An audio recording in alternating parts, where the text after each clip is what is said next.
nitwa Gabiro Bertrand abandira ko Jesu wa Don Bosco Private School cyangwa kimwe mu bikorwa gihagarariye abana biga hano bakasoza aba numwe uhagarariye n'icyo gikorwa.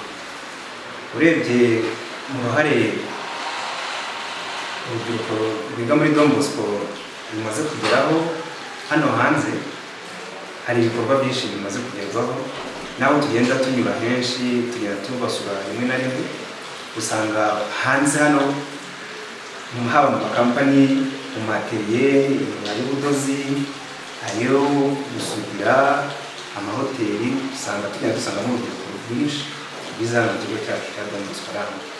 Ukabona rero ko ari uruhare rukomeye ishuri ryacu rifite mu iterambere ry'igihugu kandi no ku rubyiruko.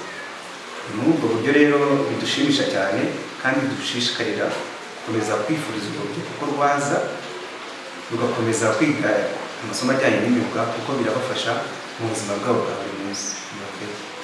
Ese mu bijyanye no kwiyandikisha imibare y'abanyeshuri bagana rino shuri mubona ibihagaze, iramanuka, irazamuka, bameze bite?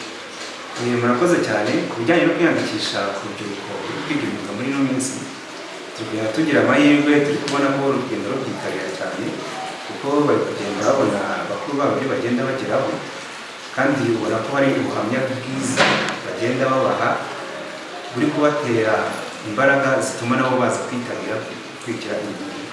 Kuko uri kugera hano hanze ugasanga urubyiruko mu minsi yari ishize bari bushoboye cyane, ariko aho ugeze ubu ngubu urareba wagera hanze ugasanga abana wese afite icyo akora, azi n'icyo akora.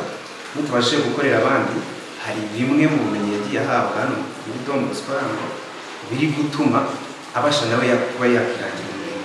Akaba ari ikintu cyiza tumaze kubona yuko tumaze kubaka ikintu cyiza, kuko biri kumotiva bagenzi babo bakabona ko hari icyo hari abari kugira icyo babarusha kandi bafite aho bajya gusanga ubumenyi.